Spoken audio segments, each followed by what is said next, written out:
How to skip Let's Connect You to a Network on Windows 11. So if you want to skip the Let's Connect You to a Network on Windows 11, then what you need to do is first you just need to simply check your internet connection. On the Let's Connect You to a Network screen, you'll see the names of available connections. However, if you can't connect to any one of them, whether it's Wi-Fi or your wired connection, there's probably a problem with the connection itself. And even after that, if that still doesn't fix your problem, then what you need to do is use the command prompt to bypass the internet requirement. So to skip that process, what you need to do is simply open up your command prompt. So to open up your command prompt, you just need to simply press Shift plus F10.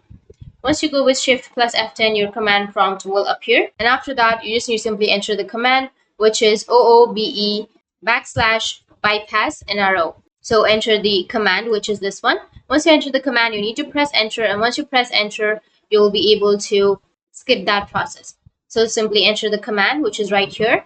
And after that, your computer will restart automatically. And here you will get an option of I don't have internet. You just need to simply click on I don't have internet and you'll be able to skip that part. So that's how you can skip Let's Connect You to a Network on Windows 11. And if you have any questions, feel free to comment below. Thanks for watching.